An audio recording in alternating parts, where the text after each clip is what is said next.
Hello friends, कैसे हैं आप लोग ठीक होंगे। ये बाइनोमियल थ्योरम का आज का लेक्चर नंबर 3 है। बाइनोमियल लेक्चर फर्स्ट में मैंने आपके पूरी तरीके से आपका बेसिक क्लियर किया था और साथ मैंने कोफिशिएंट से रिलेटेड बहुत सारे क्वेश्चंस मैंने बताए थे और कंसेप्ट भी क्लियर किए थे।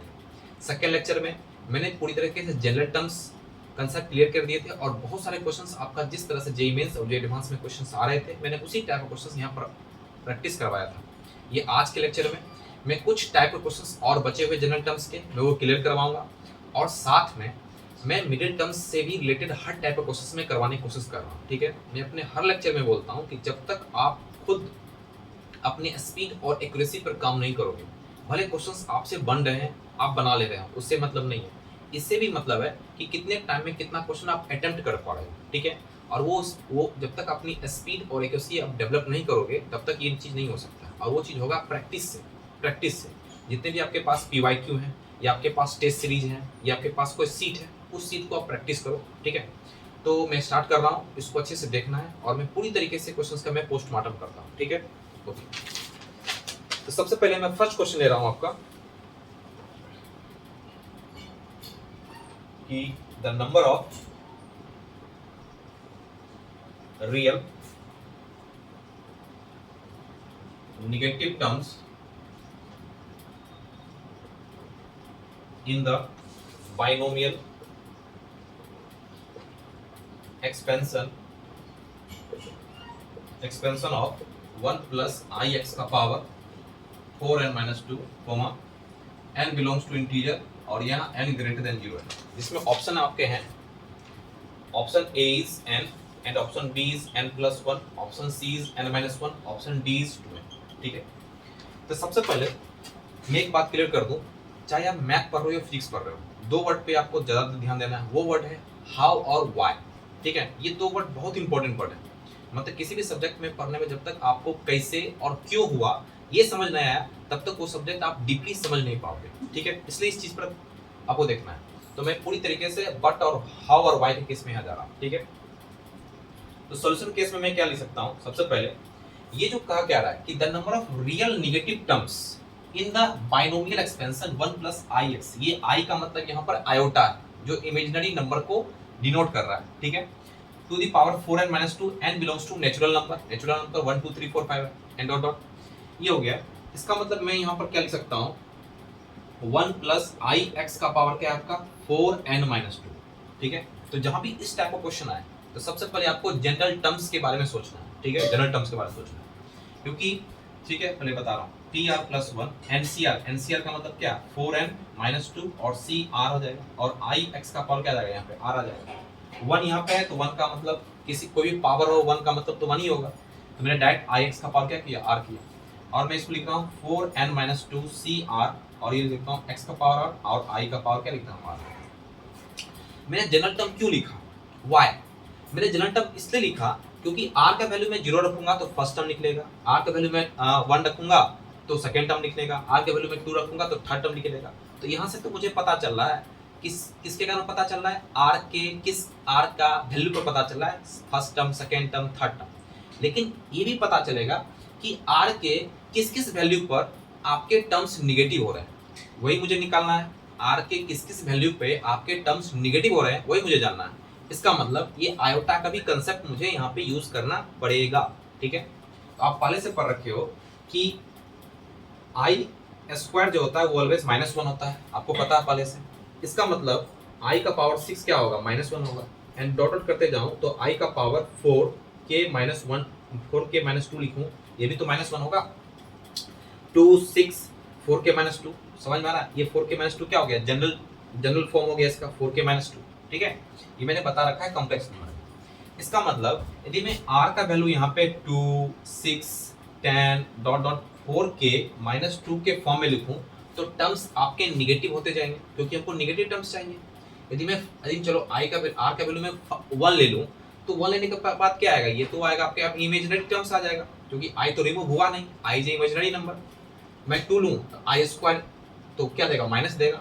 I6 लूं तो ये भी माइनस टर्म देगा। इसका मतलब इसका जनरल टर्म क्या लिख सकता हूँ, 4k-2 लिख सकता हूँ इसके फॉर्म में। वैसे भी आप देख सकते हो ये आपका किसके फॉर्म में बना है, एपी के फॉर्मेट बना रहा है। तो एपी का के टर्म कैसे निकाल सकते हो, a plus n minus 1 dt, यहाँ से 4k माइनस 2 आप निकाल सकते हो, ठीक है। मुझे तो चाहिए नेगेटिव टर्म्स। आप सोचो यहाँ पे, मतलब सीधी सी बात है, मतलब जो टर्म्स आपके नेगेटिव हो रहे हैं वो किस किस बात पर डिपेंड कर रहा है? दो बात पर डिपेंड कर रहा है। पहला आर पे आई पर डिपेंड कर रहा है, और आर के वैल्यू पर भी डिपेंड कर रहा है, ठीक है। क्योंकि आई ही तो आपको नेगेटिव दे रहा है आर के वैल्यू पे, इसका मतलब आई और आर यहाँ पे मेन चीज काम कर रहा है। यानी आर का वैल्यू 2 रखूंगा तो आई स्क्वायर क्या देगा? माइनस देगा। आर का वैल्यू 6 रखूंगा फिर माइनस देगा, ठीक है। ये आ गया। इसका मतलब आर का यहाँ पे मिनिमम वैल्यू मुझे क्या दिख रहा है? आर का मिनिमम वैल्यू मुझे दिख रहा है 2 दिख रहा है, ठीक है। और मैंने एक चीज और बताया था एनसीआर की प्रॉपर्टी में, जो एनसीआर होता है, आर का काम क्या है कि एन में से अलग अलग चीजों में से आर का सिलेक्शन। तो एन में से आप पूरी तरीके से सिलेक्ट कर सकते हो या एन में से कुछ कम को सिलेक्ट कर सकते हो। तो ये आर कहां से कहां तक लाई कर सकता है? एन जो होगा ग्रेटर देन होगा आर होगा, सॉरी यस आर होगा। आर जो होगा या तो एन के इक्वल हो सकता है या तो आर के, सॉरी आर से छोटा, सॉरी एन के इक्वल हो सकता है या आर एन से छोटा हो सकता है। इसका मतलब यहाँ एन क्या है? ये तो 4n माइनस 2 है। इसका मतलब आर का मैक्सिमम वैल्यू कहां तक जा सकता है? 4n माइनस 2 तक जा सकता है। ये तो होगा 4n माइनस 2, ठीक है। इसका मतलब आर कहां कहां से लाई किया? वो लाई किया, वो देख लो आप यहाँ से, ये लाई किया 2 से बड़ा, मतलब क्या हो जाएगा 4k माइनस 2 और लेस देन और इक्वल टू 4n माइनस 2 आ गया। ये आ गया। अब मैं क्या लिख सकता हूँ? 2 इधर किया, कितना आ गया 4 और क्या आ जाएगा 4k और क्या आएगा 4n, तो 4 कैंसिल हो गया, तो यहाँ बचा क्या k 1k और क्या आ जाएगा n। इसका मतलब कितने टर्म्स होंगे जो मतलब कितने टर्म्स होंगे जहां पर ये आपका नेगेटिव बन रहा है, वो क्या होगा? n टर्म्स होगा। क्या होगा? n टर्म्स होगा। तो सो ऑप्शन क्या हो जाएगा? Option A is correct. इस तरीके से सोचना है क्योंकि इसमें आपके कॉम्प्लेक्स नंबर का भी कंसेप्ट यूज हो चुका है, ठीक है। इसी टाइप ऑफ क्वेश्चंस आपको मिल रहा है, ठीक है। इसको देखना है, इसको मिटा रहा हूं मैं, ठीक है, इसको मिटा रहा हूं मैं।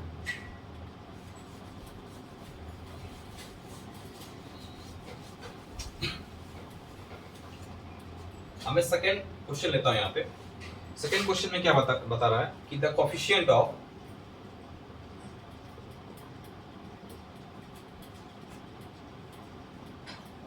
ऑफ द टर्म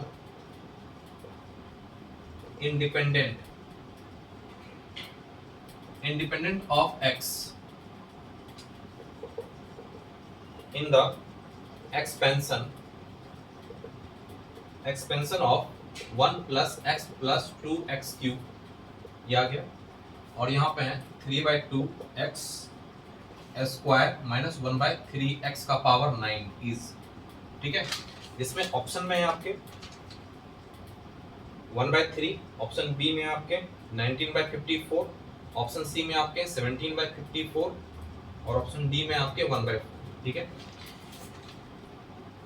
ये बहुत ही इंपॉर्टेंट क्वेश्चन है, बहुत सारे एग्जाम में इस क्वेश्चन को पूछा जा चुका है, ठीक है। इसलिए बहुत ही इंपॉर्टेंट क्वेश्चन है, इसको समझना है। यदि बन रहे तो इसको पॉज करके आप अपने से इसको ट्राई कर सकते हो, ठीक है। अब सबसे पहले यहाँ समझना क्या है, यहाँ पर बोला गया है कि independent of x. Independent of x का मतलब ये हुआ कि एक्स का पावर या तो 0 हो जाएगा, ये ना होगा ना, एक्स का पावर 0 हो जाएगा तभी तो टर्म्स आपका इंडिपेंडेंट बनेगा। और जो एक्स का पावर 0 होने के बाद जो बच रहा है कोएफिशिएंट, वही उसका तो आंसर है, सीधी सी बात है। तो इस टाइप का जहां भी क्वेश्चन हो तो सबसे पहले क्या स्टेप लेना वो देखना है। यहाँ पर क्या लिखा है 1 plus x plus 2x cube, ये आ गया आपका। और यहाँ पर कितना है 3/2 x स्क्वायर माइनस 1/3 x का होल पावर 9 है, ठीक है। तो सबसे पहले जो x प्लस a का पावर n के फॉर्म में है, तो सबसे पहले उसका समेशन वाला टर्म, समेशन वाला आपका एक्सपेंशन लिखना है। मतलब समेशन वाला जो शॉर्ट फॉर्म एक्सपेंशन है वो लिखना है। Sigma r equal to 0 n CR a का x का पावर n माइनस r और a का पावर r, इस टाइप का करना है। अब यहाँ पे देखो, इसको मैं लिख सकता हूँ 1 plus x plus 2x cube, ये हो गया। और यहाँ पर हो जाएगा 9 सिग्मा r इक्वल टू 0 और क्या लिख सकता हूँ 9CR 3/2 x स्क्वायर का होल पावर 9 माइनस r और मैं 3x विथ माइनस साइन का पावर r, ठीक है। ये आ गया। ये आपको पहले से मैं बता रखा हूँ फर्स्ट लेक्चर में कि यदि आप पूरी तरह से एक्सपेंड कर रहे हो या आप शॉर्ट फॉर्म में लिख रहे हो तो आप इस तरह से भी रिप्रेजेंट कर सकते हो, x प्लस a का पावर n या x माइनस a का पावर n को रिप्रेजेंट कर सकते हो, तो यदि फर्स्ट टर्म मुझे चाहिए आर फर्स्ट रखो तो आर जीरो ये आ गया। समेशन का मतलब क्या, पूरी तरह से आपको मल्टीप्लाई करना है, इसका मतलब ये हुआ।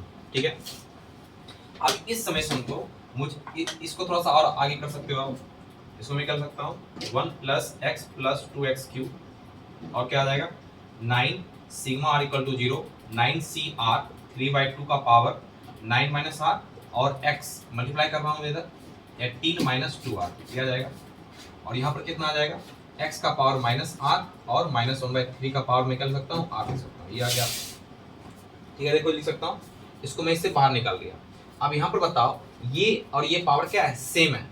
जब बेस सेम होता है, जब बेस सेम होता है तो पावर क्या होता है, जुड़ जाते हैं। ये तो माइनस के फॉर्म में है तो पावर यहाँ पे जुड़ जाएंगे, तो माइनस ये क्या आ जाएगा 18 माइनस 2 आ रहते हैं, इसमें माइनस जुड़ेगा क्या आएगा माइनस माइनस क्या प्लस है, क्या है माइनस के फॉर्म में है, तो मैं लिख सकता हूँ इसको 3r, इसको मैं 3r लिख सकता हूँ। एक स्टेप मैंने स्किप किया, तो 18 माइनस 3r पूरी को एक्सपेंड करके मैंने लिखा। ठीक है, अब इसको क्या करना है, आपको पूरी टर्म से आपको मल्टीप्लाई करते निकलना है, इसको इससे मल्टीप्लाई करना है। ठीक है, ये आप मल्टीप्लाई कर रहे हो, देखो यहाँ पे 9 सिग्मा आर इक्वल टू 0 ये कितना आ जाएगा 9 सी आर 3/2 का पावर 9 माइनस आर और x का पावर 18 माइनस 3r और माइनस 1/3 का पावर r, ये आ गया प्लस। इसको आप इससे मल्टीप्लाई कर लिया, अब इसको आप इससे मल्टीप्लाई करोगे, यहाँ पर x का पावर आपका क्या है 1 है और यहाँ पे आपका x है, सभी टर्म्स तो उसी तरह रहेंगे, लेकिन x के पावर में कुछ ये टर्म्स ऐड हो रहा है। देखो ये टर्म्स ऐड हो रहा है क्योंकि ये फिर से मल्टीप्लाई चला जा रहा है। मैं लिख सकता हूँ यहाँ पे 9 sigma r equal to 0 9 C R 3/2 का पावर 9 माइनस आर और यहाँ कितना लिखूंगा x का पावर 19 माइनस 3r और माइनस 1/3 का पावर r, ये आ गया और प्लस। ठीक है, अब फिर ये वाले टर्म्स पूरे से मल्टीप्लाई करना है, कर लो मल्टीप्लाई, तो मैं कर सकता हूँ 9 सिग्मा करके yes 9 sigma r equal to 0 9 C R 3/2 का पावर 9 माइनस r और x का पावर कितना आ जाएगा 18 और प्लस 3 कितना आ जाएगा 21 माइनस 3r माइनस 1/3 का पावर r और एक टर्म्स आ रहा है 2 भी तो आ रहा है 2 आ रहा है, ये आ गया। ठीक है, ये देखो अच्छे से, ये चीज़ समझना इंपॉर्टेंट है। इसमें आपको लग रहा है टाइम लग रहा है, लेकिन जब आप प्रैक्टिस में हो तो आप फास्टली आप इस चीज़ को कर सकते हो, प्रैक्टिस में होता है। ठीक है, ये आ गया। अब मुझे यहाँ पे ढूंढना है, क्या ढूंढना है, मतलब हमको क्या निकालना है कॉफिशिएंट जो फ्री फ्रॉम एक्स हो, मतलब फ्री फ्रॉम एक्स हो उसी का तो मुझे कॉफिशिएंट जानना है। अभी सोचो फ्री फ्रॉम एक्स के लिए मैंने हर बार बताया कि आपका एक्स का पावर जो भी है उसको जीरो कर देना है, एक्स के पावर को जीरो कर देना है, एक्स का पावर जीरो कर देना है। इसमें 3 टर्म्स आ रहे हैं जो एक्स के पावर में कुछ अलग अलग है, ये अलग है, ये अलग है, सब अलग अलग है। तो फ्री फ्रॉम एक्स की बात कर रहा हूँ इंडिपेंडेंट के लिए, तो एक तो लिख सकता हूँ एक्स का पावर को जीरो करना है बस। इसका मतलब ये वाला terms 18 minus 3r equal to 0 हो जाएगा, तो यहाँ से r इक्वल टू कितना आ जाएगा 6। एक दूसरा आएगा 19 माइनस 3r इक्वल टू 0, तो r इक्वल टू कितना आ जाएगा 19/3। एक कितना आ जाएगा 21 माइनस 3r इक्वल टू 0, तो r इक्वल टू कितना आ जाएगा 7 आ जाएगा। इसमें 3 आए r के वैल्यू आए 6, 19/3 और 7। इसमें एक ऐसा वैल्यू है जो r का वैल्यू नहीं हो सकता है, इट कांट बी पॉसिबल। वो कौन सा वैल्यू है, वो है 19/3, क्योंकि मैंने बताया था कि r जो होगा फर्स्ट लेक्चर में, r का जो वैल्यू हो सकता है वो तो 0, 1, 2, 3, 4, 5, 6 एक होल नंबर हो सकता है। ये तो आपका होल नंबर नहीं है, ये तो आपका किसके फॉर्म में है, फ्रैक्शनल है। ठीक है, रेशनल नंबर के फॉर्म में है, ये तो नहीं हो सकता है, इसलिए ये 6 हो सकता है और ये 7 हो सकता है, जो इंडिपेंडेंट होगा किससे, x से पूरी तरह से आजाद होगा। ठीक है, इसका मतलब 6 किस में जा रहा है, इसमें जाएगा। यहाँ 6 का 8 देखो 0 बन रहा है, इसका मतलब ये टर्म्स जो होगा इंडिपेंडेंट x के लिए होगा और x बराबर 7 पर ये भी इंडिपेंडेंट x होगा। और ये जो कोफिशिएंट, ये जो टर्म्स, ये जो बन रहा है, ये इसमें ऑलवेज x होगा ही, तो मुझे ये नहीं लेना, ये लेना है और ये लेना है। ये किस वैल्यू पे लेना है, 6 पे लेना है, 7 पे लेना है। ठीक है, अब मैं थोड़ा सा ऊपरले पार्ट को मिटा रहा हूँ इसको।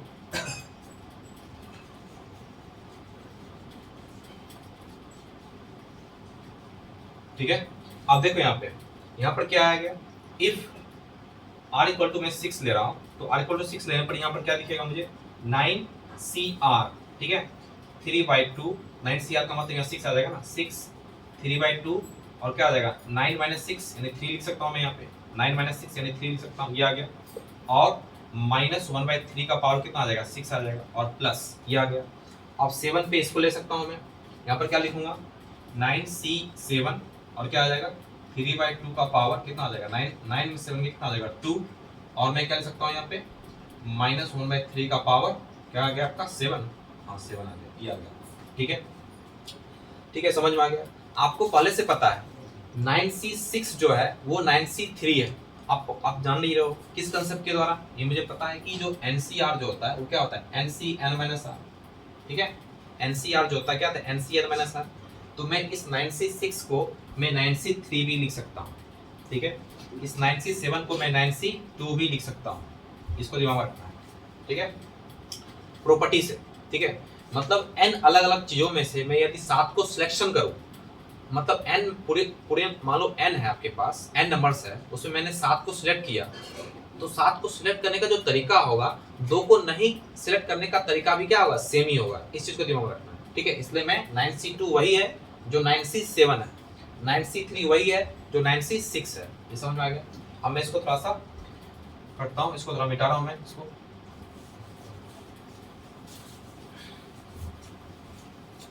ये क्या आएगा आपका 9C3 का मतलब कितना हो जाएगा 9 × 8 × 7 आ गया, और 1 × 2 × 3, इसका मतलब क्या हो गया 3 का पावर 3, और कितना हो जाएगा 2 का पावर 3 का मतलब 8 लिख सकता हूँ सीधा सीधा, और ये कितना आ जाएगा 1/3 का पावर 6, ये आ गया आपका। फिर 9C2 का मतलब 9 × 8 1 × 2, ये आ गया आपका, और ये कितना आ गया 3 का स्क्वायर बाई 2 का स्क्वायर इनटू, ये माइनस है, इसका मतलब मैं यहाँ माइनस लिख सकता हूँ, ये आ गया 1/3 का पावर 7 आ गया, ठीक है। अब यहाँ पर 8 से कट गया, 3 3 जा 9 कट गया आपका, ठीक है, और 3 + 3 4 हो गया, इसका मतलब मैं लिख सकता हूँ 7 बाय, और कितना आ जाएगा ये इंटू 1/4, यानी 3 का पावर 6 - 4, ये आ गया आपका, ठीक है, बार चेक कर लो, और 7 है, ठीक है, और यहाँ पे 2 भी तो है, यहाँ 2 हो गया, और सॉरी माइनस, ये आ गया माइनस, और क्या कटेगा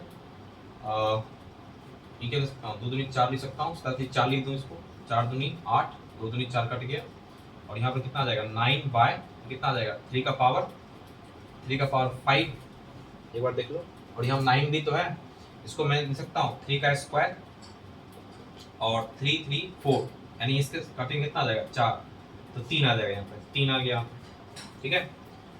ये कितना आ रहा है, सॉरी ये कितना आ गया आपका 1 आ रहा, नहीं या तो 1 आ रहा है, और 2 भी तो था यहाँ पे, 2 भी तो था, यस 2 भी तो था, ये 2 आ गया यहाँ पे, 2 आगे में था, 2 आगे में था, 2 आ गया यहाँ पे, या 3 3 4, और ये आ गया 1/3 का पावर 7 माइनस 2 2 4, यानी 3 का पावर कितना आ जाएगा 3 3 3 के 27, 27 ये आ गया, और यहाँ पर कितना आ जाएगा 7/2 × 9 माइनस 2/27, कितना आ जाएगा 7/18 - 2/27, कितना आ जाएगा 54, कितना 18 4 70 21 माइनस 2 दूनी 4, कितना आ जाएगा 17/54, ठीक है। इसको आप कैलकुलेशन कर सकते हो, so option C is correct. इस टाइप से आपको सोचना था, ठीक है। तो इसको मैं मिटा रहा हूँ, आप देख लो इसको, इसी तरह से आपको क्वेश्चंस को डील करने पड़ेंगे, okay.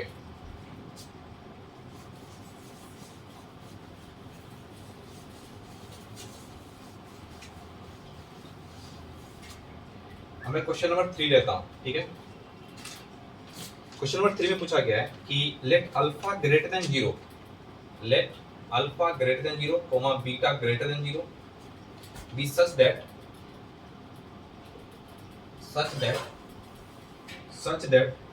Alpha cube plus beta square plus के फॉर्म में इक्वल टू 4, इफ, ये क्वेश्चन जेईई मेंस में आ चुके हैं, मैं वो ले रहा हूँ, if the maximum value of the term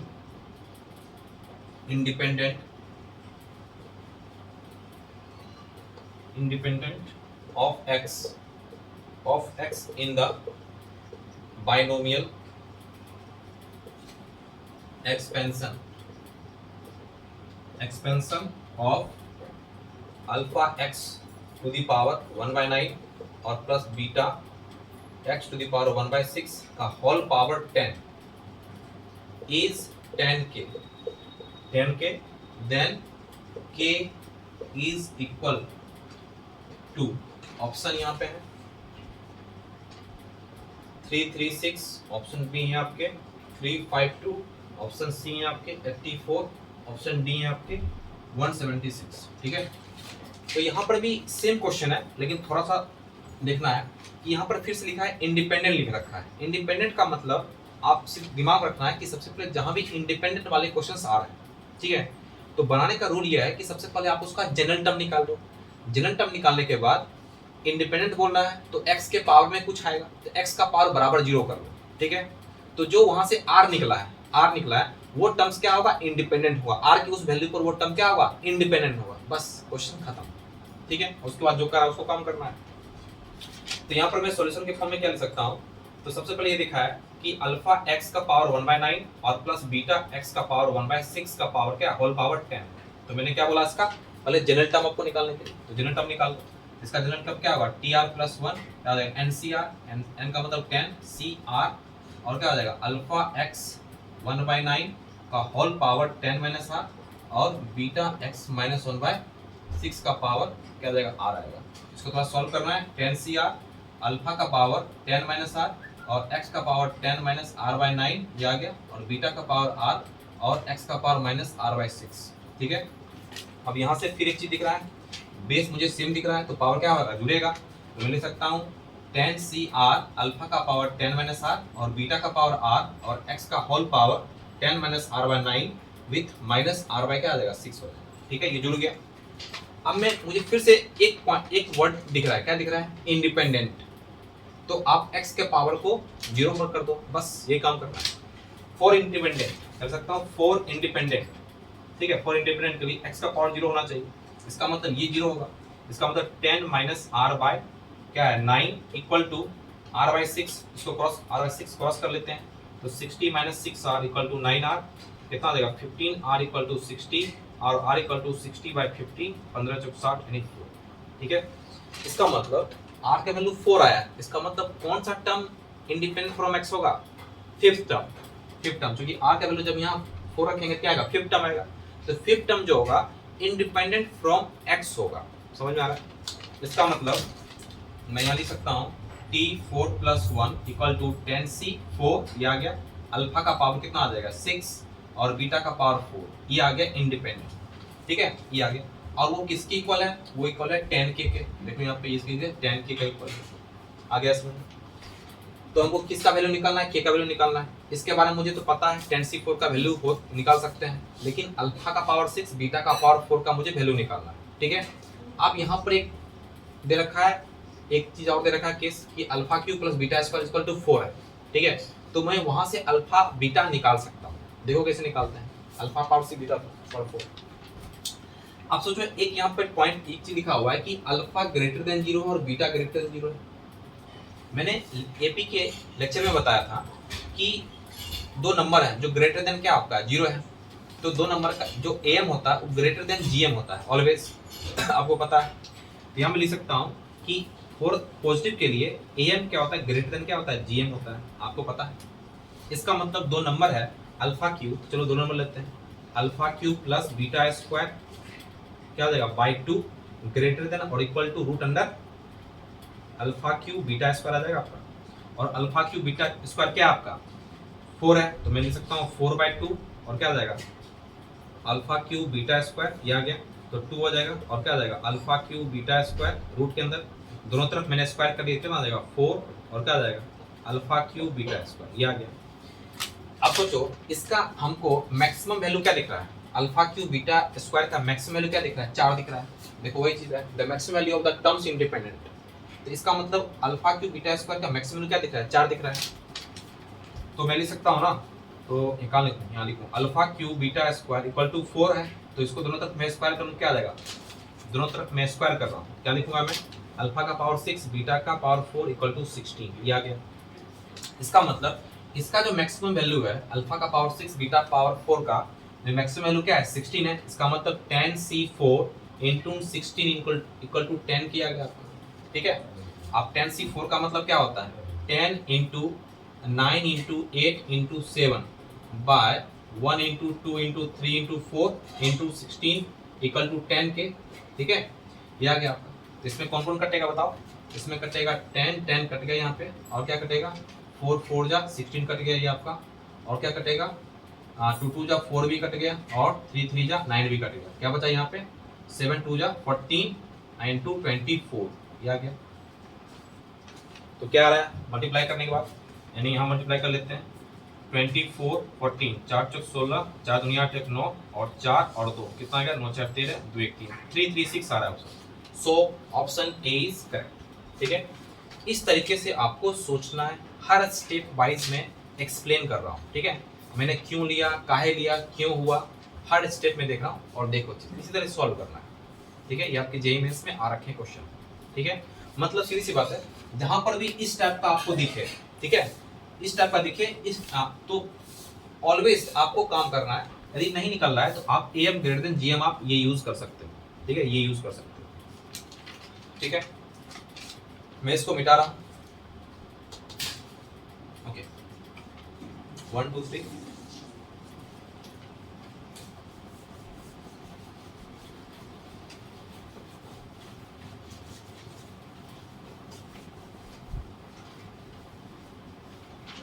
ठीक है, नेक्स्ट क्वेश्चन में ले रहा हूं थोड़ा सा 4 नंबर चौथा। If in the expansion of 1 plus x का power m into 1 minus x का पावर m, ठीक है, the coefficient of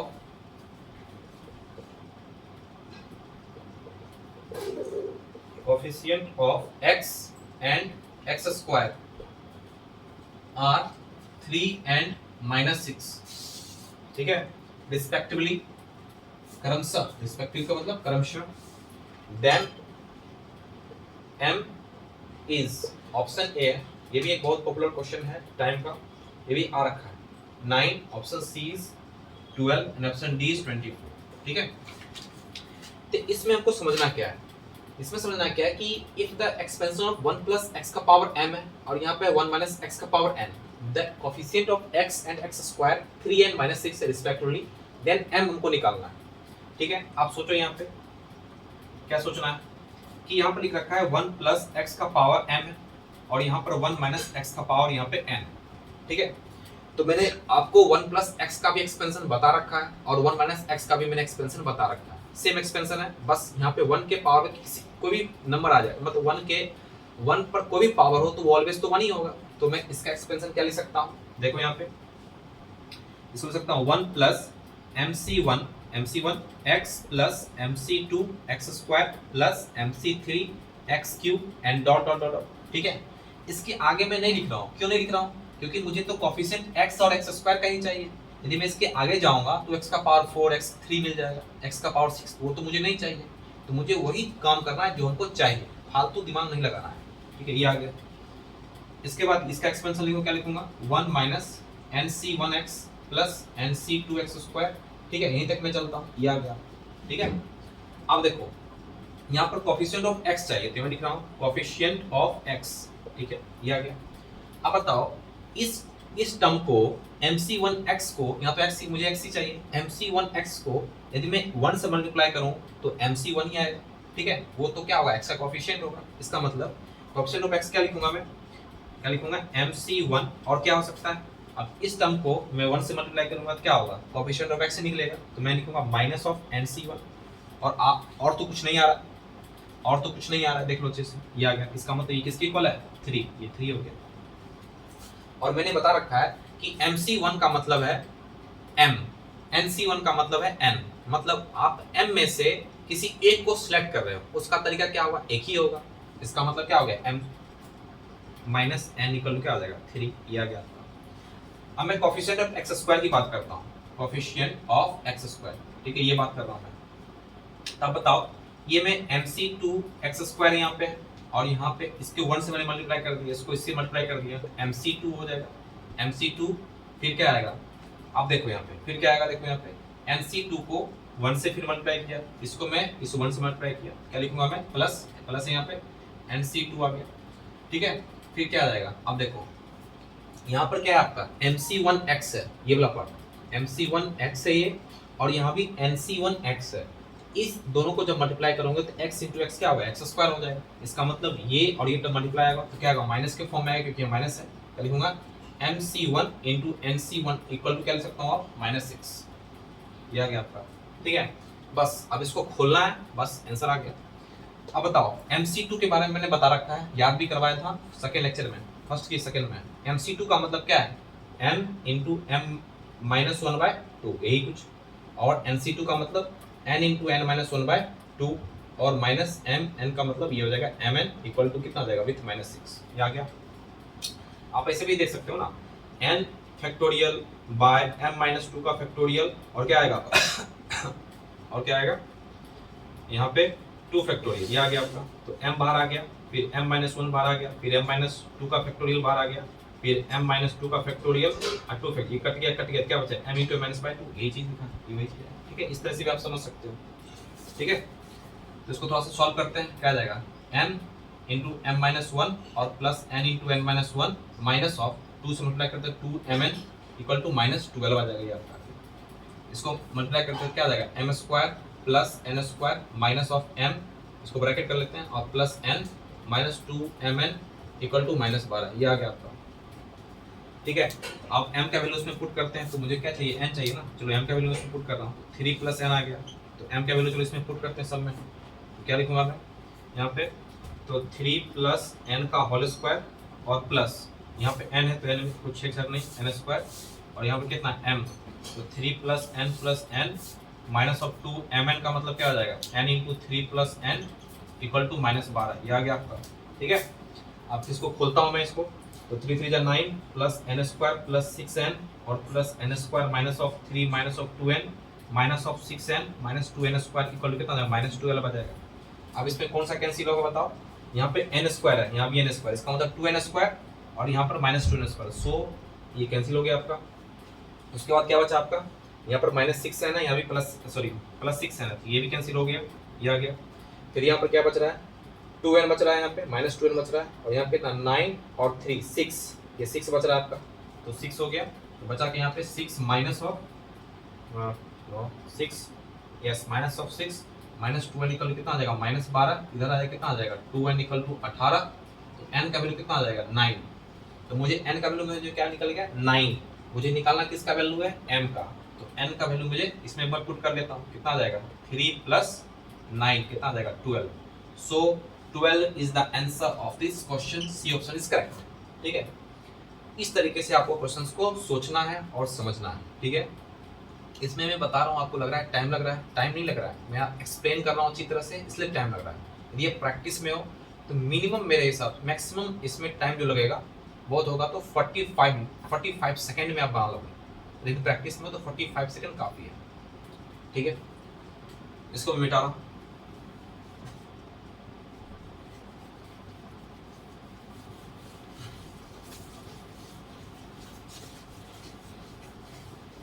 low next question में लेता हूँ थोड़ा सा एक और,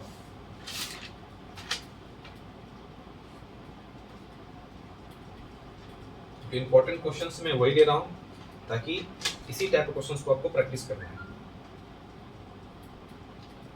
late r greater than 1 and n greater than 2 be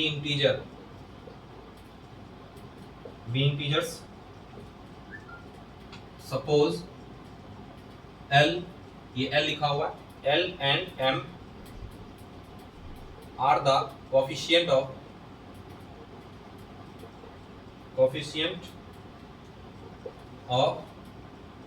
3rth term, ये 3rth term है, and r plus 2th term respectively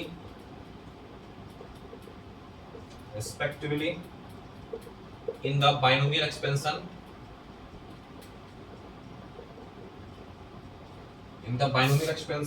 of 2n 1 plus x का power 2n minus 1 if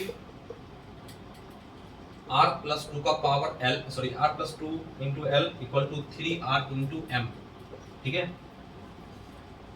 3r into m, then n is option A है इसके, ये भी बहुत शानदार question है, 2r minus 1, option B is 2r, option C is 2r plus 1, option D is 2r plus 2। ये शानदार क्वेश्चन है, इंपॉर्टेंट क्वेश्चन है, और थॉट लगेगा इसमें, थिंक करना पड़ेगा। अच्छा क्वेश्चन है, आप इसको पॉज करके खुद से ट्राई करने की कोशिश करो, ठीक है, बहुत ही अच्छा क्वेश्चन।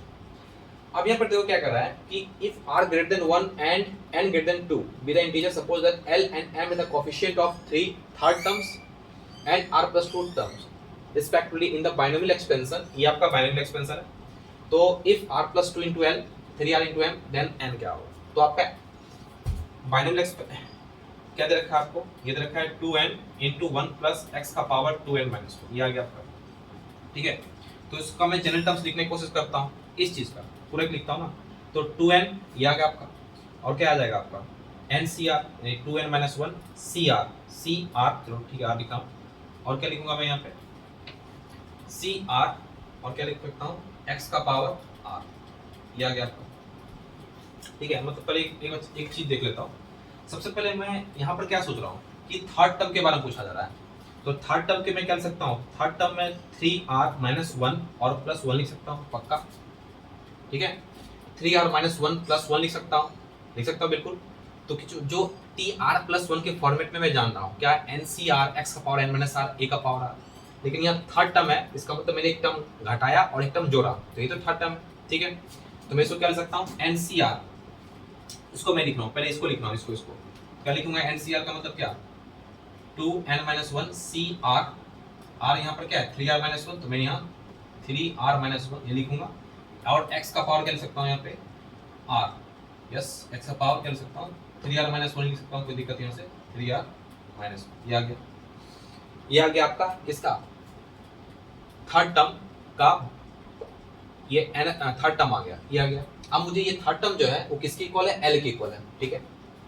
अब यहाँ पे 2n भी है, तो कोफिशिएंट इसको मल्टीप्लाई करेंगे, तो कोफिशिएंट ऑफ थर्ड टर्म की बात करूं, यहाँ पे 2n तो मल्टीप्लाई है, तो थर्ड टर्म का जो l की इक्वल क्या लिखूंगा 2n into 2n minus 1 और 3r minus 1, देखो अच्छे से ये आ गया। ये तो आपका हो गया, ये वाला हो गया, इसका r टर्म हो गया, लेकिन 2n तो मल्टीप्लाई है, तो ये भी इससे पूरे मल्टीप्लाई होगा, तो इसका मतलब इसका जो थर्ड टर्म का जो कोफिशिएंट बनेगा 2n और 2n minus 1 3r minus 1 बनेगा, पक्की बात, ये आ गया आपका। अब ये क्या पूछा जा रहा है, यहाँ पूछा जा रहा है r plus 2 टर्म के बारे में पूछा जा रहा है, इसका मतलब r plus 2 टर्म में क्या कर सकता हूँ r plus 1 और मैं प्लस 1 कर सकता हूँ, ठीक है। इसका मतलब क्या लिखूंगा ncr का मतलब क्या हो जाएगा 2n minus 1 cr का मतलब r plus 1, ये आ गया। और वो किसके इक्वल है, m के इक्वल है, देखो यहाँ पे m है, इसका मतलब ये m का क्या हो जाएगा 2n और 2n minus 1 और क्या हो जाएगा r plus 1, ठीक है, ये आ गया, ठीक है, ये आ गया आपका। तो मैंने L भी निकाल लिया और M भी फाइंड आउट कर लिया, देखो अच्छे से, और इसमें हमको पुट करना है, जो दोनों को इक्वल करना है, तो वहाँ से N का वैल्यू मुझे निकलेगा, तो मैं लिख सकता हूँ R plus 2 और L क्या आपका 2n और 2n minus 1 C 3r minus 1 equal to, ये आ गया आपका, और यहाँ पर कितना आ जाएगा 3r इंटू 2n और 2n minus 1 क्या आ जाएगा CR minus 1 CR plus 1, sorry, ये आ गया आपका, ये हो गया। अब यहाँ 2n तो कैंसिल आउट होगा पक्का, ये आ गया क्योंकि दोनों तरफ है। अब मैं इसको क्या कर सकता हूँ r plus 2, इसको क्या कर सकता हूँ, मुझे पता है कि NCR जो होता है वो क्या होता है n factorial n minus r का फैक्टोरियल और r फैक्टोरियल, बस उसी को यहाँ खेलना है, तो 2n minus 1 का फैक्टोरियल ये आ गया, और क्या आ जाएगा 3r minus 1 का फैक्टोरियल ये आ गया, और क्या लिख सकता हूँ 2n minus 3r का फैक्टोरियल ये आ गया, क्योंकि -1 और +1 कट जाएगा तो क्या बचेगा, ये बचेगा, ये आ गया आपका। फिर मैं इसको क्या कर सकता हूँ 3r और लिख सकता हूँ 2n minus 1 का फैक्टोरियल, और ये क्या आ जाएगा r plus 1 का फैक्टोरियल, और ये क्या लिखूंगा 2n minus r minus 2 का फैक्टोरियल, देख लो अच्छे से, ठीक है। ये मैंने कैसे लिखा, फिर से मैं एक बात बता रहा हूँ, NCR है, आपको पता होगा NCR जो होता है वो क्या होता है n factorial by n minus r का फैक्टोरियल और r फैक्टोरियल, ये कंसेप्ट है आपका, वही कंसेप्ट मैंने यहाँ यूज किया है। तो 2n minus 1 का फैक्टोरियल और r plus 1 का फैक्टोरियल, फिर क्या आ जाएगा 2n minus r माइनस क्या होगा प्लस हो जाएगा, सॉरी माइनस वो तो प्लस में, लेकिन माइनस में आएगा तो क्या आ जाएगा -2 आएगा आपका, ये आ गया, ठीक है। तो उसको तो मिटा लूँ मैं। अब देखो यहाँ पे, अब मैं करता क्या हूँ, जो आपका r वाला है एक साइड में लिखता हूँ उसको। अब यहाँ पे 2n minus 1 भी तो कैंसिल हो रहा है, ये भी तो कैंसिल हो रहा है, इसको भी कैंसिल कर देते हैं, ये आ गया आपका कैंसिल। अब यहाँ देखो ये 3r है, ये 3r minus 1 का फैक्टोरियल है, इसको मैं एक तरफ लिखता हूँ, लिख रहा हूँ एक तरफ, इसको मैं एक तरफ लिखता हूँ, क्या लिखूंगा इसको 1 by 3r और क्या लिखा मुझे 3r माइनस 1 का फैक्टोरियल और क्या बचा मुझे 2n माइनस 3r दिखा, ये आ गया इक्वल टू, ये आ गया। अब बताओ ये r प्लस 2 है, यहाँ पे r प्लस 1 है, तो मैं उधर जाता हूँ, क्या लिखूंगा यहाँ पे r प्लस 1 का फैक्टोरियल इक्वल के फॉर्म में, ये आपका हो गया 2n माइनस 3r फैक्टोरियल, और ये हो गया r प्लस 2 का फैक्टोरियल, और ये कितना हो जाएगा 2n माइनस r माइनस 2 का फैक्टोरियल, ये आ गया। ठीक है, अब यहाँ पे सोचो क्या, ये 3r है, ये 3r माइनस 1 है, यहीं पर थोड़ा सा दिमाग यूज करना है, यहीं पर आदमी फंसता है, यहीं पे सोचना है। 3r minus 1, 2n minus 3r, यहाँ पे 2n माइनस 3r है, ये कुछ बनता हुआ नजर आ रहा है। ठीक है, और ये देखो 3r माइनस 1 का फैक्टोरियल का मतलब क्या है, ये 3r का फैक्टोरियल है, ये 3r का निकालूंगा तो 3r जो होगा 3r माइनस 1 ऐसा कुछ आएगा, इसका मतलब ये क्या है 3r का फैक्टोरियल है, इसको मैं लिख सकता हूँ 1/3r का फैक्टोरियल, और क्या आ जाएगा 2n माइनस 3r आ जाएगा। यहाँ सोचना है, यहाँ पे सोचना है, और यहाँ पर क्या आ जाएगा r प्लस 2 का फैक्टोरियल बिल्कुल आएगा यहाँ पे, और यहाँ पर कितना आ जाएगा 2n माइनस r माइनस 2 का फैक्टोरियल, ये आ गया। ठीक है, अब यहाँ पर कुछ दिख रहा है, अब बताओ यहाँ पे 2n माइनस 3r है, यदि मैं दोनों तरफ 2n लगा दूँ, मल्टीप्लाई कर दूँ, यहाँ भी 2n लिख दूँ, यहाँ भी 2n लिख दूँ, कोई दिक्कत तो नहीं है, बिल्कुल नहीं। तो ये किसका फॉर्मेट बन रहा है वो देखो, 2n मतलब किसका फॉर्मेट बन रहा है 2nc3r, 2nc3r देखो 2n 3r का फैक्टोरियल फिर 2n माइनस 3r फैक्टोरियल, यानी ये जो फॉर्मेट जो बनेगा पूरा, क्या फॉर्मेट बनेगा 2nc3r इक्वल टू, ये क्या बनेगा 2ncr प्लस 2 बनेगा। देखो अच्छे से, ये वही चीज लिखा हुआ है जो ये 2n3r, 2n फैक्टोरियल 3r का factorial 2n minus 3r factorial, ये आ गया आपका, ये आ गया। ठीक है, तो मुझे यहाँ पर क्या चाहिए n चाहिए, n चाहिए। आपको पहले से मैंने बताया था, एक ही कंसेप्ट बताया था, क्या बताया था कि ncx इक्वल टू आप पे ncy। ठीक है, तो ये क्या होता है x plus y equal to n होता है, ये आपको पता है बिल्कुल। जब n आपका ये और ये सेम है तो x प्लस वाई जो होता है टोटल n के इक्वल होता है, तो मुझे ये दिख रहा है 2n और 2n सेम है, तो 3r प्लस r प्लस 2 किसके इक्वल होगा 2n के इक्वल होगा, तो लिख सकता हूँ 3r plus r plus 2 equal to 2n। So यहाँ लिख रहा हूँ मैं, कितना आ जाएगा 4r और प्लस 2 इक्वल टू कितना आ जाएगा 2n, तो n इक्वल टू कितना निकलेगा 2r प्लस 1। सो ऑप्शन क्या होगा, ऑप्शन सी इज करेक्ट। ठीक है, वेरी वेरी इंपॉर्टेंट, और ये क्वेश्चन आ सकता है, इसको देख लो अच्छे से, ये क्वेश्चन पूछा जा सकता है, बहुत ही इंपॉर्टेंट क्वेश्चन है, अच्छे से देख लो, यहाँ समझना है, क्योंकि मैंने ये कैसे लिखा ये इंपॉर्टेंट है, यहाँ पे ये किस तरह है, यहाँ पे से थोड़ा सा सोचने का है थोड़ा सा। ठीक है, मैं इसको मिटा रहा हूँ।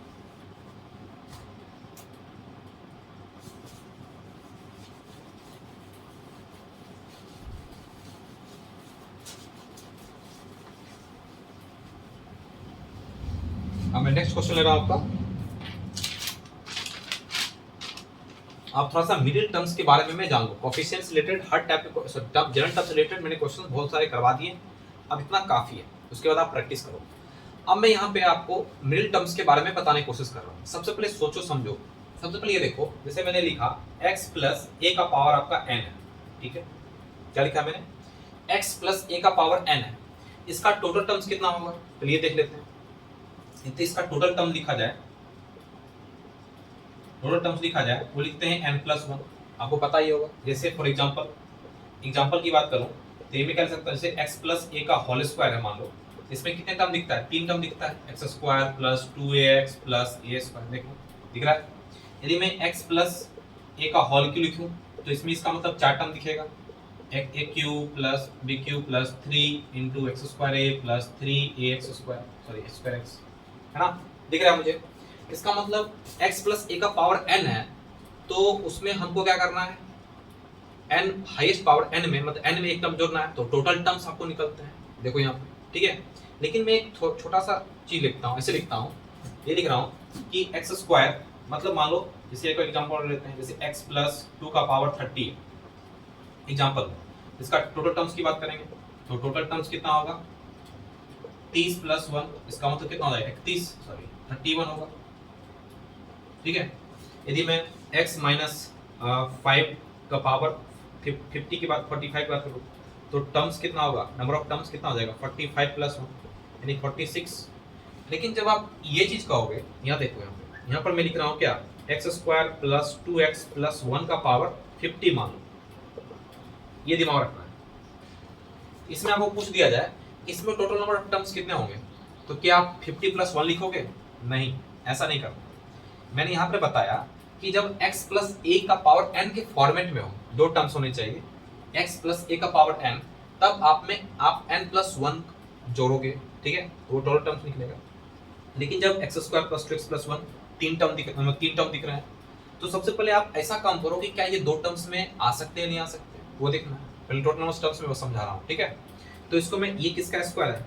a प्लस बी का होल स्क्वायर है। देखो x square plus 2x plus 1, तो इसको मैं लिख सकता हूँ x प्लस 1 का whole square to the power 50। इसका मतलब लिख सकता हूँ x प्लस 1 का 100, मतलब a प्लस बी का पावर n है, x प्लस 1 का a का पावर n है। इसका मतलब इसमें कितना टर्म्स होगा? नंबर ऑफ टर्म्स कितने होंगे? 101, ठीक है। इस चीज को भी दिमाग में रखना है। बहुत सारी चीजें में गलतियां होती है कि जैसे तीन टर्म में 50 लिखा हुआ है वो 51 कर देता है, वहां रॉन्ग हो गया, ठीक है। ये किसके लिए है? जब दो टर्म्स हो, x प्लस ए का पावर n के फॉर्मेट में है, तब आप n प्लस 1 आप लिख सकते हो, ठीक है। तीन टर्म्स है तो आप नहीं लिख सकते हो, लेकिन हाँ कुछ ऐसा काम करो, मतलब ऐसा हो सकता है फॉर्मूला के पैटर्न में आ जाए, तो उसको x प्लस ए के फॉर्मेट में आप पहले लिखो, उसके बाद उसको n प्लस 1 कर लो। जैसे मान लो यहाँ पर लिखा है एक्स क्यूब और प्लस यहाँ पर लिखा है 3a स्क्वायर एक्स और प्लस 3ax स्क्वायर और प्लस a क्यूब, ऐसे लिखा है। मान लो यहाँ पे लिख रखा है 200, ठीक है। इसमें कितने टर्म दिख रहे हैं? एक दो, सॉरी इसमें 200 है, इसका मतलब इसमें 201वां टर्म होगा, गलत, ये नहीं हो सकता। तो सबसे पहले ये सोचो कि आखिर ये क्या है। ये आपका a प्लस बी का होल क्यूब है, देखो अच्छे से, a cube plus 3 square x plus 3 square plus a cube. इसका मतलब इसको लिख सकता हूँ x प्लस a का होल क्यूब का पावर 200। इसका मतलब ये क्या आ जाएगा? x प्लस a का पावर 600। इसका मतलब इसमें टोटल टर्म्स कितने हो जाएंगे? n प्लस 1, इसका मतलब कितना हो जाएगा? 600 और प्लस 1 का मतलब 601, ठीक है। तो इसमें जो टोटल टर्म्स होंगे उसमें कितना होगा? 601। मैंने स्पेसिफिक इसमें लिखा, फिर इसको लिखा, ठीक है। तो ये आपका हो गया टर्म्स के बारे में नॉलेज, ठीक है। टर्म्स आप किस तरह आप जान पाओगे कि कितने नंबर ऑफ टर्म्स उसमें हो सकते हैं, ठीक है, एक्सपेंड करने के बाद, ठीक है। ये टर्म्स बारे में समझ में आ गया। अब मैं चलता हूँ मिडिल टर्म्स के बारे में, ठीक है। इसको मिटा रहा हूँ।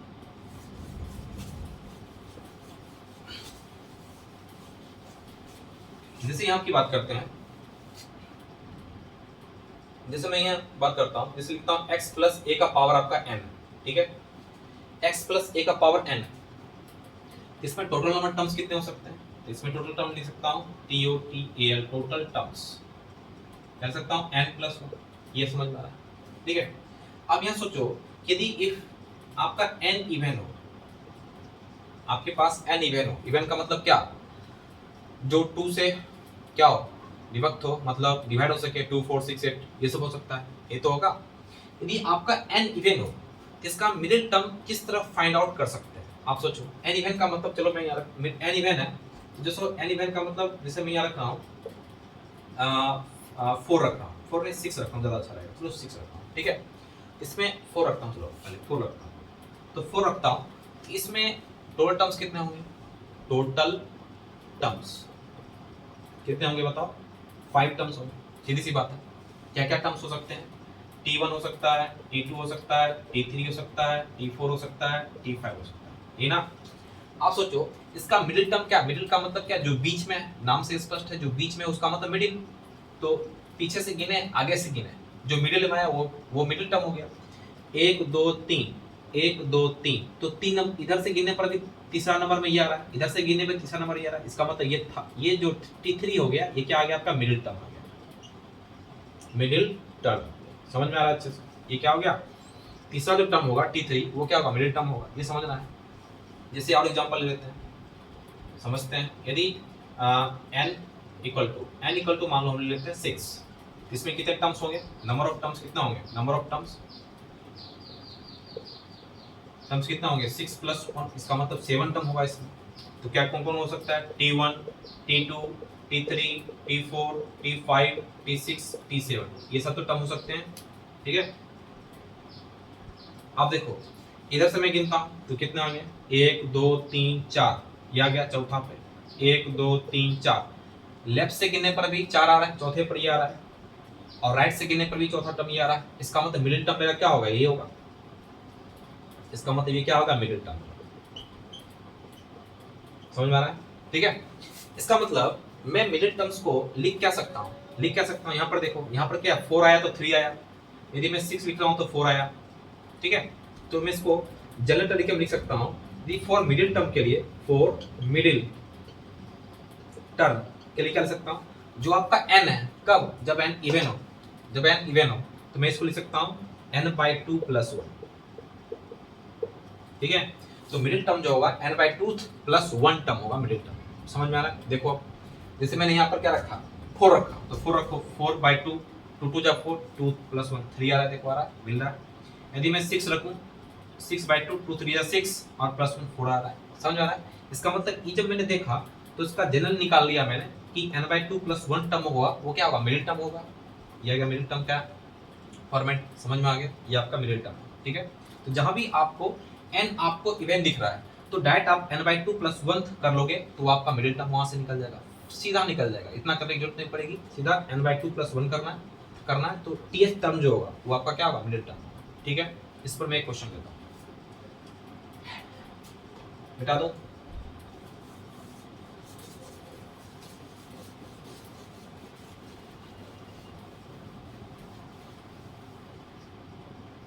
जिस इस पे क्वेश्चन ले रहा हूं मैं, छोटा सा क्वेश्चन लेता हूं कि the middle term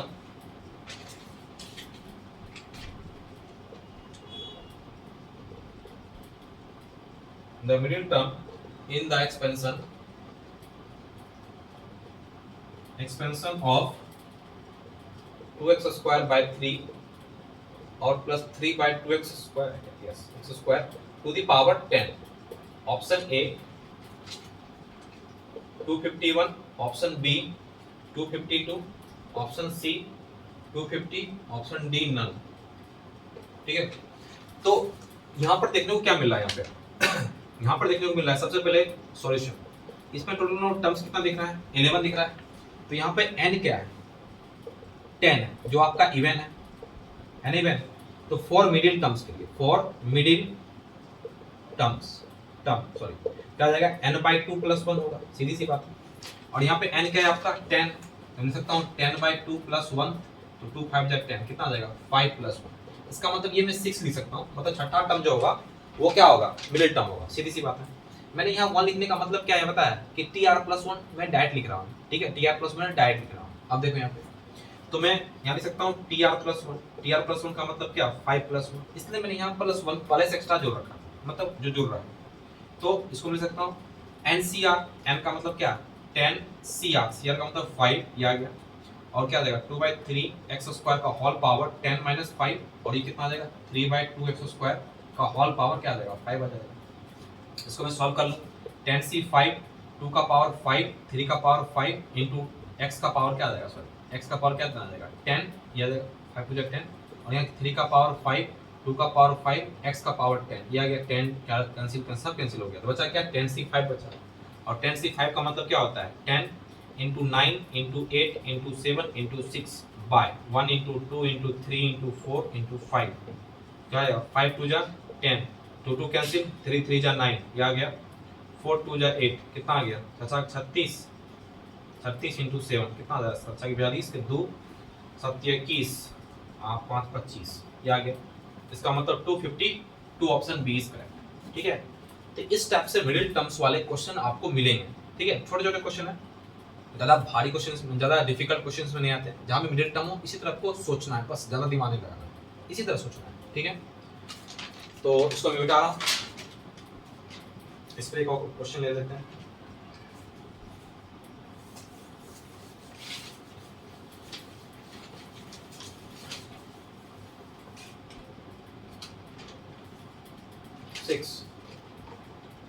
The sum of real values of x for which the middle term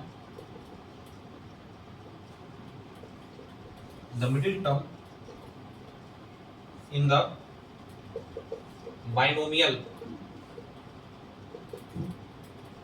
expansion of x cube by 3 और प्लस 3 बाई एक्स का पावर 8 इक्वल टू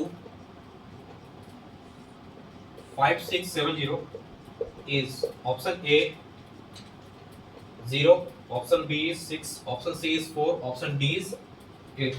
तो सबसे पहले इसको करना क्या है कि आपको खुद से इसको प्रैक्टिस करना है, मतलब खुद से मतलब देखना है कि इसमें हम क्या कर सकते हैं। ठीक है, वही जो मैंने कंसेप्ट बताया बस उसी को यूज करना है बस, और कुछ नया नहीं करना है, उसी कंसेप्ट को यूज करना है। ठीक है, तो सबसे पहले पूछा गया है कि the sum of the real values of x for the which the middle terms in the binomial. ठीक है, in the binomial expansion is कितना है, एक्स क्यूब प्लस इतना है, ये आपका बाइनोमियल एक्सपेंशन। तो सॉल्यूशन केस में मैं क्या सोच सकता हूँ, ये क्या आपका एक्स क्यूब बाई 3 और प्लस 3 बाई एक्स का पावर क्या है 8 है। तो आप सोचो इसका हम क्या निकालते हैं पहले कि मिडिल टर्म जो इसके इक्वल दे रखा है, इसका मतलब यहाँ पे n क्या है, इवन है, तो n इवन का मतलब n का वैल्यू कितना है 8। तो फॉर मिडिल के लिए, फॉर मिडिल टर्म्स क्या लिखूंगा, tn/2 प्लस 1, यही मैं लिख देता हूँ, कोई दिक्कत यहाँ से नहीं है। तो tn/2 का मतलब क्या है 8/2 प्लस 1, तो 2 4 जा 8 यानी 4 प्लस 1, यानी फिफ्थ टर्म जो होगा इसका मिडिल होगा, इसका मतलब t प्लस 4 मतलब 4 प्लस 1 लिख सकता हूँ। तो NCR, n का मतलब 8, C R, R का मतलब 4 और कितना हो जाएगा x क्यूब बाई 3 का पावर कितना हो जाएगा 4, और यहाँ पे कर सकता हूँ 3 बाई x का पावर 4, ये आ गया इक्वल टू किसके इक्वल है 5670, ये आ गया। अब मैं इसको तोड़ रहा हूँ, तो 8C4 का मतलब क्या है 8 into 7 into 6 into 5 by 1 into 2 into 3 into 4, और क्या आ जाएगा x का पावर 12 बाई 3 का पावर 4 इंटू 3 का पावर 4 बाई x का पावर 4, 5670, ये आ गया आपका। तो क्या क्या कटेगा यहाँ पे, x का पावर 4, यहाँ पे x का पावर 12 है, इसका मतलब x का पावर पहले ये काट लेते हैं, कितना आ जाएगा 3 2 जा 6, ये आ गया 2 2 कैंसिल हो गया। आप क्या दिखा मुझे, ये क्या है 3 का पावर 4 है ना, ये 3 का पावर 4 है, एक बार चेक करो 3 का पावर 4 है क्या, यस 3 का पावर 4। तो मैं क्या कर सकता हूँ इसमें 3 का पावर 4, 3 का पावर 4 भी खत्म हो गया, तो बचा क्या यहाँ से और कुछ बच रहा है क्या, ये कितना आ गया आपका 8 से 56, 56 इंटू 5 इंटू एक्स का पावर क्या आ गया 8 इंटू 5670, ये आ गया आपका।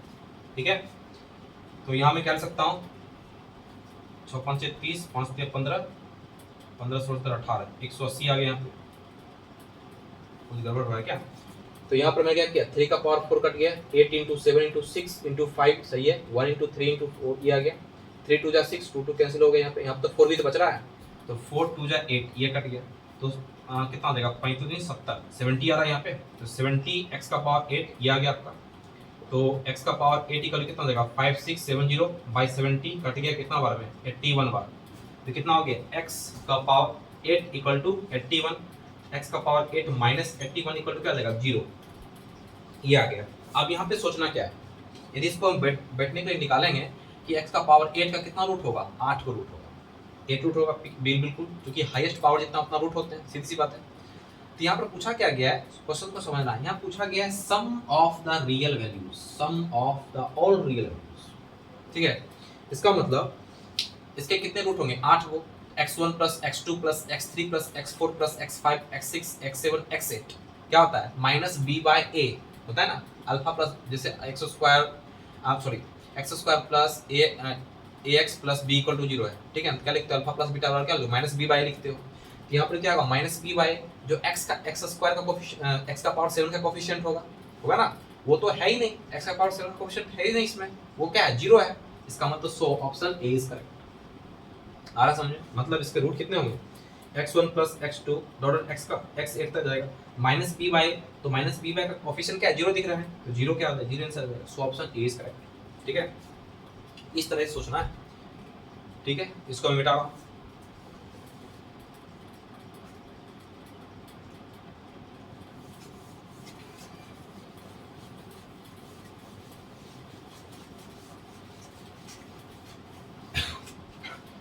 अब मैं नेक्स्ट देख रहा हूँ, एक मिडिल टर्म्स वाले और क्वेश्चन है। अच्छा, the middle terms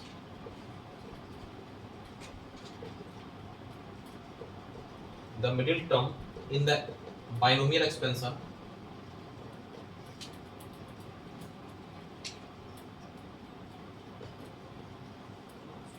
of 1 plus x का पावर 2n। ये बहुत ही इंपॉर्टेंट, बहुत ही अच्छा क्वेश्चन, इसको समझना है, ठीक है। छोटा क्वेश्चन है लेकिन अच्छा क्वेश्चन। 1 इंटू 3 ऑप्शन में है, ये ऑप्शन है 1 into 3 into 5 dot dot 2n minus 1, और ये आपका है, सॉरी ऑप्शन ये है ना 2 का पावर n x का power n by n factorial. Option B है इसके 1 into 3 into 5 dot dot 2n minus 1, और यहाँ पर आ गया आपका n फैक्टोरियल, और ये आ गया x का पावर n। ऑप्शन सी आपके हैं 2n minus 1 cn। Option D है आपके 2n cn माइनस 1 x का पावर n माइनस 1, ये आ गया आपका, ठीक है। तो यहाँ पर भी उसी तरह से प्रोसीड करना है, ठीक है। इसको समझना है कि the middle term in the binomial expansion 1 plus x का पावर 2n। अब ये 2n क्या बता रहा है, n का कोई वैल्यू रखूंगा तो यहाँ पर 2n क्या देगा हमको, इवन ही देगा। n क्या देगा, 2n इवन ही देगा, सीधी सी बात है, ठीक है। तो n का कोई भी रखूंगा तो इवन ही देगा, इसका मतलब ये इवन है, सीधी सी बात है। फॉर इवन के लिए क्या लिख सकता हूँ, फॉर इवन, तो क्या लिख सकता हूँ, ये टर्म्स आएगा, इसका मतलब 2n/2 प्लस 1 क्या जाएगा, 2 कट गया। इसका मतलब n प्लस 1 टर्म जो होगा वो क्या होगा, मिडिल टर्म होगा। ये क्या होगा, n प्लस 1 टर्म क्या होगा, ये होगा मिडिल टर्म, मिडिल टर्म। तो मैं इसको लिख सकता हूँ, क्या लिख सकता हूँ, tn प्लस 1 क्या लिख सकता हूँ, ncr, n का मतलब 2n और cr का मतलब सिर्फ n आ जाएगा, और x का पावर क्या जाएगा, n आएगा। ये तो हो गया आपका मिडिल टर्म। अब इसको हमको खोलना पड़ेगा, 2n को खोलना पड़ेगा, क्योंकि ये ऑप्शन तो मैच ही नहीं कर रहे हैं, या तो ये होगा या तो ये होगा। इसका मतलब ये भी आंसर ही है, लेकिन इस आंसर को, इस चीज को मुझे क्या करना पड़ेगा, खोलना पड़ेगा कि क्या है, ये है कि ये, दोनों चीजें। अभी बताओ इसको मैं क्या लिख सकता हूँ, 2n factorial by n factorial by n factorial. पक्का देखो अच्छे से, n factorial by n minus r का फैक्टोरियल, यानी 2n माइनस n हुआ तो n फैक्टोरियल ये आ गया आपका, और मैं इसको लिख सकता हूँ x का पावर n, ये आ गया, ठीक है। अब 2n को मैं इसको पीछे जाऊंगा, क्या देगा पीछे, क्या आएगा 2n माइनस 1, क्या आएगा 2n माइनस 2। जैसे मैं n फैक्टोरियल लिख रहा था, n फैक्टोरियल का मतलब क्या, n into n minus 1 n minus 2, ठीक है, फैक्टोरियल इस तरह आता है। ये भी पीछे की ओर जाएगा, तो मैं इसको क्या लिख सकता हूँ, 2n minus 1 2n minus 2 2n minus 3, ठीक है, minus 3 and dot dot dot dot कितना आ जाएगा, जो भी है 5 6 4 3 2 1, ये आएगा आपका इस 2n का मतलब। और ये क्या आएगा आपका n factorial by n factorial, और क्या लिखूंगा इसको, x का पावर n, ये आ गया आपका।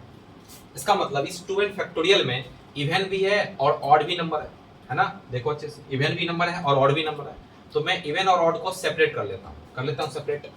तो मैं यहाँ लिख रहा हूँ, तो इवन पहले ऑड को लिख रहा हूँ, क्या लिख रहा हूँ, 1 3 5 7 डॉट डॉट 2n माइनस 1, और क्या आ जाएगा आपका 2n माइनस 3 2n माइनस 1 जो भी आ रहा है ये आ गया, बाय n फैक्टोरियल, ये आ गया आपका।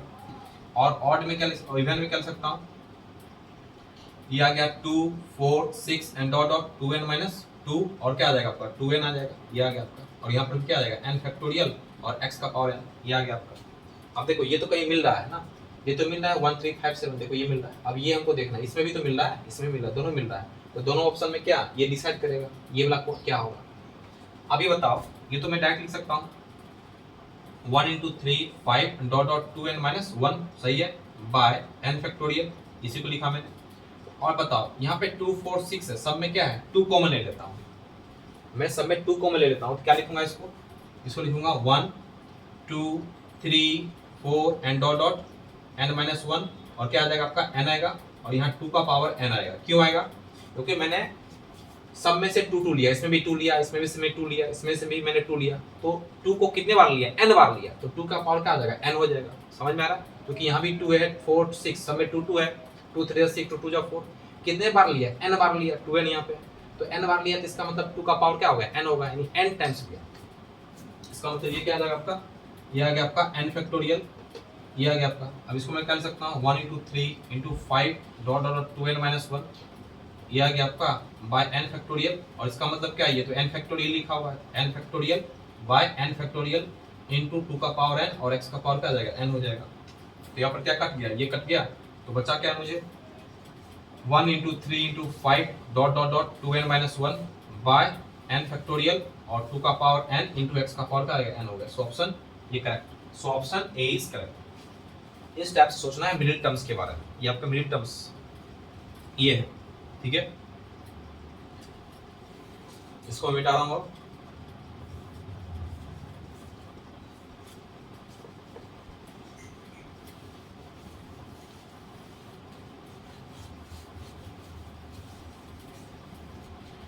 अब मैं नेक्स्ट ले रहा हूँ उसको नेक्स्ट ले रहा हूँ, मिडिल हो गया जो ये था। यदि आप सेकंड में पार्ट 2 में यदि ये आपका ऑड नंबर है, ऑड में क्या हो सकता है, यदि मैं ऑड नंबर ले लूँ, जैसे मैं x प्लस a का पावर n है तो मैंने इवन लिया, अब ये n आपका ऑड हो जाए, n बिलोंग्स टू ऑड, ठीक है। तो n बिलोंग्स टू ऑड का मतलब क्या है, यदि मान लो n इक्वल टू मैंने 3 ले लिया, इसमें टर्म्स कितने होंगे t1 t2 t3 हो, ठीक है। यदि मैं n इक्वल टू 5 ले लूँ तो टर्म्स कितने होंगे t1 हो गया, इसमें टर्म्स कितना होगा 3 लिया ना, तो टर्म्स तो 4 होंगे ना, t4 भी होगा, ये हो गया। तो टोटल टर्म्स मैं कह सकता हूँ 3 + 1, इसका मतलब 4 होगा ना, इसमें 5 लिखा, इसमें टोटल टर्म्स कितना लिखूंगा 5 + 1, इसका मतलब इसमें 6 टोटल टर्म्स होंगे। इसमें क्या हो सकता है t1 t2 t3 t4 t5 और t6, ये आ गया।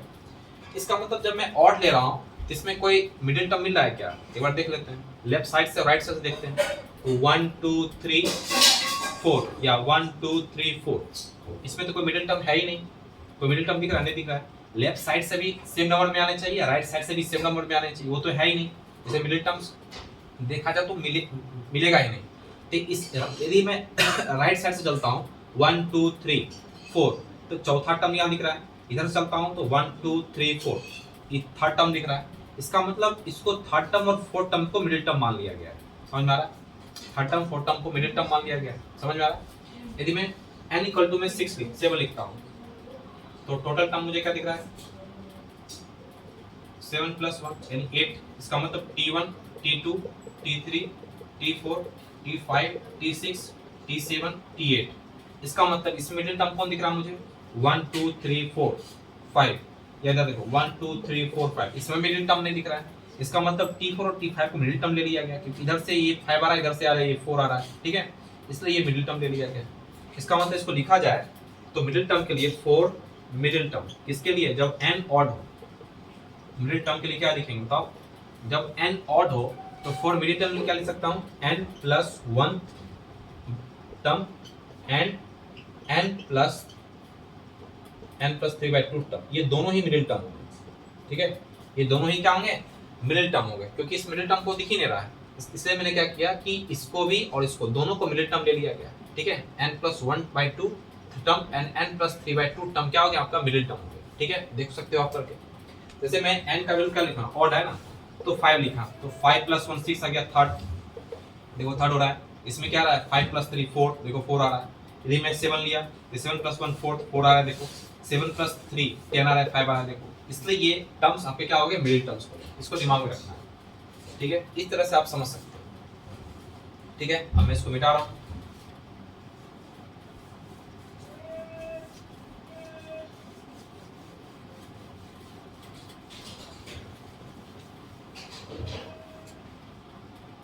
अब मैं इसी पर एक क्वेश्चन लेता हूँ, बहुत ही बेसिक क्वेश्चन है, अच्छा क्वेश्चन है, जो पूरी तरीके से कंसेप्ट क्लियर कर देगा। If the coefficient of the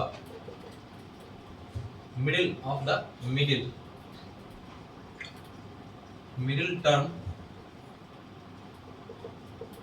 in the expansion of 1 + x का power 2n + 2 is p and ये p लिखा हुआ है, याद रखना ये p है, p ये p लिखा हुआ है, p and the coefficient नहीं होता है, coefficient होता है, coefficient of middle terms middle terms in the expansion 1 plus x का power whole power 2n plus 1 are q and r then option है p plus q equal to r, option b is p plus r equal to q, option c is p equal to q plus r, option d is p plus q plus r equal to 0। ये मैं लिख देता हूँ date से, p ये आपका q है, ये आपका r, ठीक है। तो इसमें जो मिडिल टर्म और even terms, even middle term और ऑड मिडिल टर्म दोनों आ गए। देखो आप इसमें क्या बोला गया, ऑप्शन सॉल्यूशन देख सकते हैं कि the coefficient of the middle term is the expansion of 1 plus x का पावर 2n plus 2। इसका मतलब ये तो मिडिल वाला है, ये तो इवन ही बनेगा ना, क्योंकि n का वैल्यू मैं कुछ भी रखूं, ठीक है, तो वो तो इवन ही बनेगा, इसका मतलब ये इवन है। और 2n plus 1 है, इसका मतलब ये तो ऑड के फॉर्म में है, सीधी सी बात है। इसका मतलब ये मैं लिखूं 1 plus x का whole power 2n plus 1, 2n plus 2। तो इसका फॉर मिडिल के लिए, फॉर मिडिल टर्म, तो यहाँ पे मान लो ये n क्या दिख रहा है, इवन दिख रहा है, ये तो इवन है आपका। तो फॉर इवन के लिए t क्या लिखूंगा n plus 1, तो 2n plus 2/2 और प्लस 1 टर्म एक एक्स्ट्रा जोड़ना है, ये आ गया। इसका मतलब ये क्या दिख रहा है मुझे, t कट गया तो n plus 1 और ये क्या हो गया प्लस 1, ठीक है। इसका जनरल क्या लिखेंगे n NCR का मतलब क्या आ जाएगा 2n plus 2 CR का मतलब n plus 1, और वो किसके इक्वल है, वो इसके इक्वल, किसके इक्वल है, p के इक्वल, ये हो गया p, ये आ गया। अब यहाँ पर देखो x 1 plus x का पावर 2n plus 1 ये ऑड है, ऑड के लिए दो मिडिल टर्म हो सकते हैं, क्या हो सकता है n plus 1/2 और n plus 3/2, जो q और r दे रखे हैं, तो इसके लिए मिडिल फॉर ऑड इसके लिए 1 plus x का पावर 2n plus 1, ठीक है। तो इसके लिए ऑड है, तो मैं क्या लिख सकता हूँ, क्या क्या टर्म निकलेगा, दो टर्म निकलेंगे, क्या निकलेगा पहला 2n plus 1 और plus 2/2, to term and 2n plus 1 plus 3/2 terms middle, ये मिडिल होगा। इसका मतलब क्या लिख सकता हूँ सॉरी ये 1 होगा ना, ये तो आपका 1 होगा, तो कितना हो जाएगा 2n plus 1, कितना हो जाएगा n plus 1 आ गया यहाँ से, और क्या आ जाएगा आपका 4, यानी n plus 3 1 4 2, ये आपका क्या आ गया मिडिल हो गया, ये मिडिल हो गया।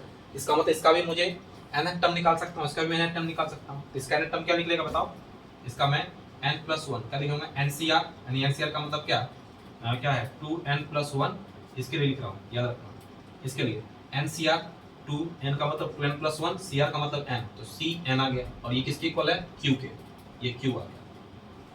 और n plus 2 का मतलब क्या लिख सकता हूँ, ये n plus 1 और प्लस 1 लिख सकता हूँ, क्या लिखूंगा मैं ये 2n plus 1 और CN का मतलब n plus 1 इक्वल टू क्या मुझे दिख रहा है R, ये आ गया। अब इसी तीनों में मुझे रिलेशन देखना है कि कौन सेटिस्फाई कर रहा है रिलेशन, ठीक है।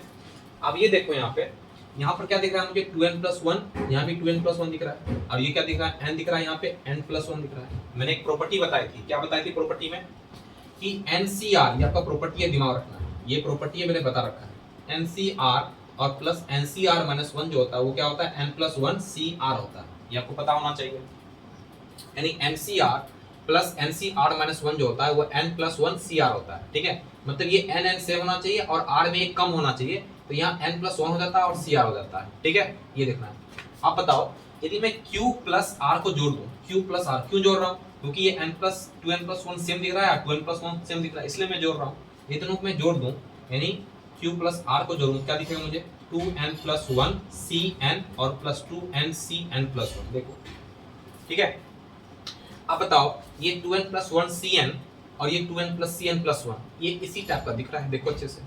यदि मैं इसमें क्या करूं, CN plus 1 में यदि n plus 1 जोड़ लूं और यहाँ -1 कर लूं, देखो अच्छे से, क्या ये दिख रहा है 2n CN और 2n CR minus 1, देखो ये दिख रहा है। मैंने +1 जोड़ दिया, +1 घटाया, तो ये तो मुझे CN ही दिखेगा, और ये किसके इक्वल हो जाएगा, इक्वल टू लिखूंगा, इक्वल टू मैं क्या लिख सकता हूँ इसको 2n plus 1 CN plus 1 लिख सकता हूँ।